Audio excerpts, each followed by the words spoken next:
Prince! The secret room! Someone opened it from the inside! We must go there now. Who are you? How did you get in here? Alara smiles. This room wasn't built to keep people out, Prince. It was built to keep this secret inside. If you fight them, you will lose everything.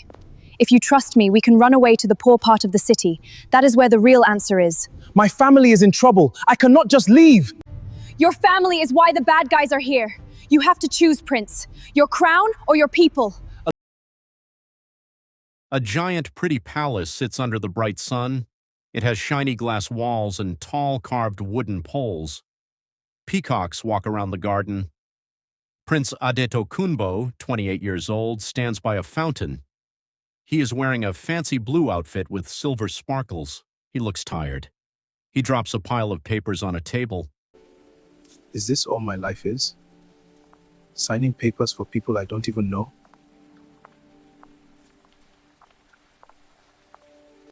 You sound like you want to run away, brother. The helpers are waiting for you. They just want me to do what they say. I want to do something that actually matters. Do it, because if you don't, someone mean might take your place. I understand.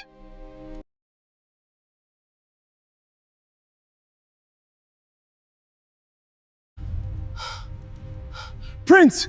The secret room! Someone opened it from the inside! What? From the inside? How is that possible? We must go there now. It is dark and quiet inside. There are old treasures everywhere. Close up on a stand where a magic jewel used to sit. It is gone. Adetokunbo walks in. He stops. That is not possible. Only my ring can open this lock. Tokunbo, that one lived there before. He reaches out to touch the wall. As soon as he touches it, the whole room starts to shake and buzz. A secret door opens, showing dark stairs going down. The room is dusty and smells like old candles. They walk down the stairs. The room is filled with maps. They show the kingdom, but they look different from the maps on the wall upstairs. So many In maps. the middle of the room sits a girl named Alara, 24 years old. She is wearing dusty clothes and looks very smart. She is holding the magic jewel. Alara said, "I have been waiting a long time for a royal to pay attention." Adetokunbo said, "Who are you? How did you get in here?" Alara smiles. This room wasn't built to keep people out, Prince. It was built to keep this secret inside. She holds up the jewel. It glows and makes a big picture of a map on the wall. Alara points to a poor part of the city on the map. Your family's secret is a lie, and your whole kingdom is in big trouble.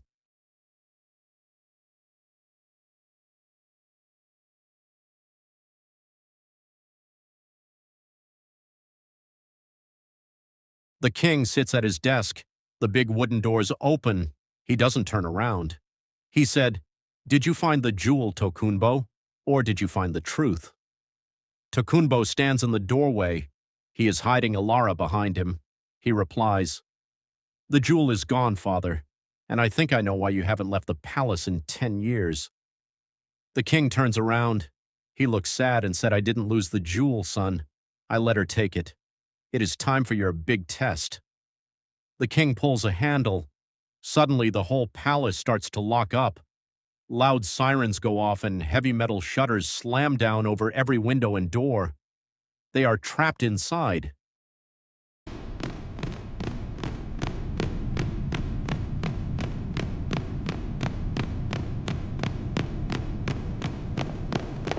Inside the palace hallway is a mess. Guards are running everywhere. Bad guys in masks are chasing Adiola.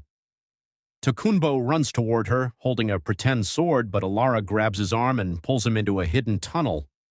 She said, If you fight them, you will lose everything. If you trust me, we can run away to the poor part of the city.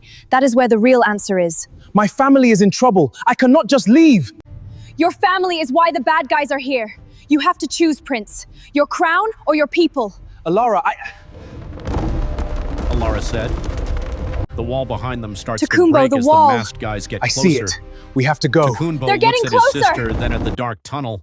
He turns and runs away with Alara, leaving his palace behind.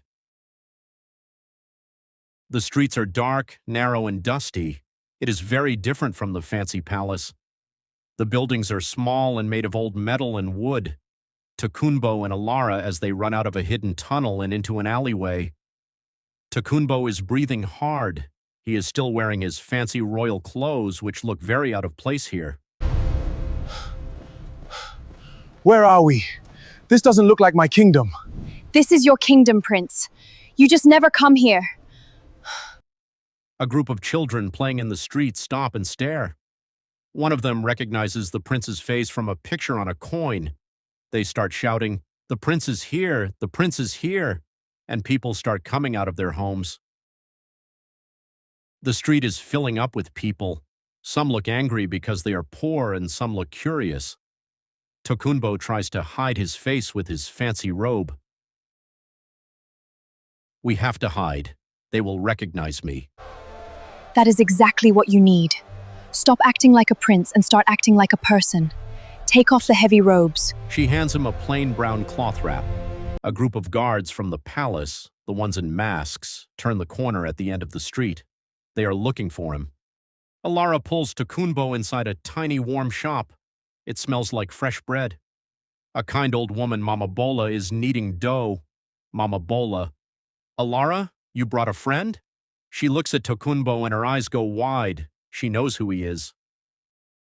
Please, you have to help us. Help you.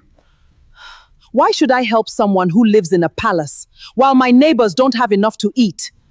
The sound of heavy boots bangs on the door outside. The masked guards are shouting, We know he is in this street! Mama Bola sighs and hides Tokunboh and Alara behind a big stack of flour sacks. "There is no one here but me and my bread," Mama Bola said. The door kicks open. The masked guards walk in. They look under tables and poke the flour sacks with their swords. Show yourself, intruder! Camera close up on Tokunboh's face. He is shaking, but he is also watching the people through a small crack in the sacks. He sees how scared the neighbors are. A guard stops right in front of the sacks where Tokunboh is hiding.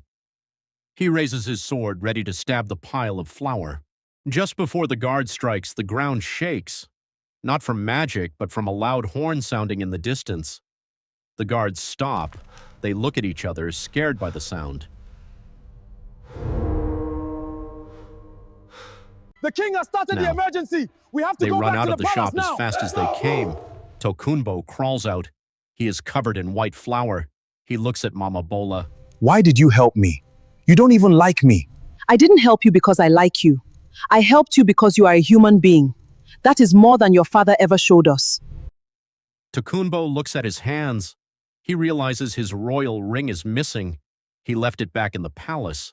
He is no longer a prince. He is just a boy in a poor town, and he has no way to prove who he is.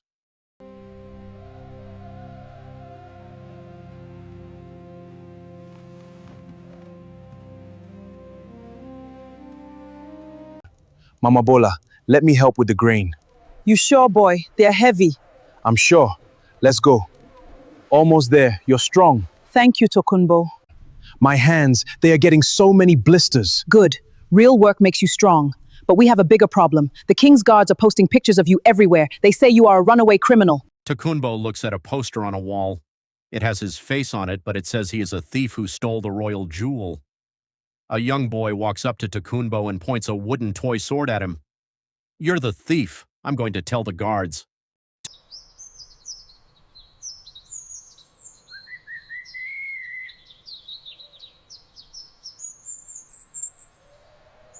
Tokunboh is sitting at a wooden table. He looks worried.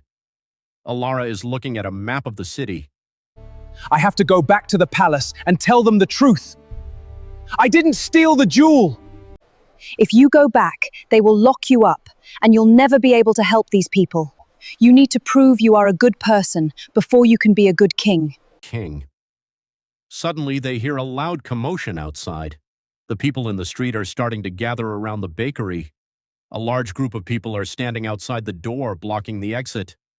They aren't guards. They are just hungry, angry citizens, and they think Tokunboh is the reason their lives are so hard. The crowd is shouting, Give "Give us our money Why back!" did you ignore And us? "Why did you Please." ignore us?" Mama Bola tries to calm them down, but they push past her. Tokunbo walks outside. He holds up his hands to show he isn't fighting. The man throws a heavy bag of rotten vegetables at Tokunbo, hitting him in the chest. The crowd laughs, and it looks like things are going to get violent. Tokunbo doesn't fight back. He doesn't get angry. Instead, he slowly picks up the vegetables and starts cleaning up the mess on the ground. I know you are angry.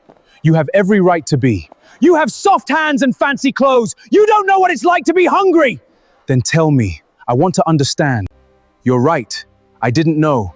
But I am here now, and I'm not leaving. He's learning. Suddenly, a group of the king's masked guards appears at the end of the street, pushing through the crowd. The guards see Tokunbo. They draw their sharp metal swords.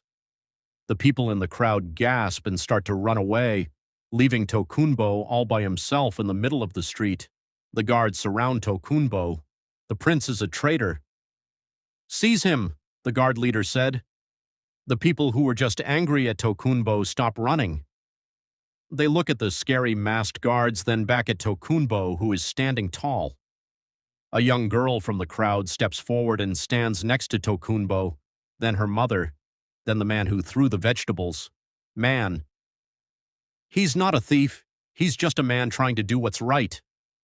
The whole crowd stands in a circle around Tokunbo, blocking the guards from getting to him. The guard leader raises his sword and shouts for his men to attack the crowd. Tokunbo grabs a heavy wooden cart and pushes it in front of the guards to protect the people, finally stepping up to lead his own kingdom.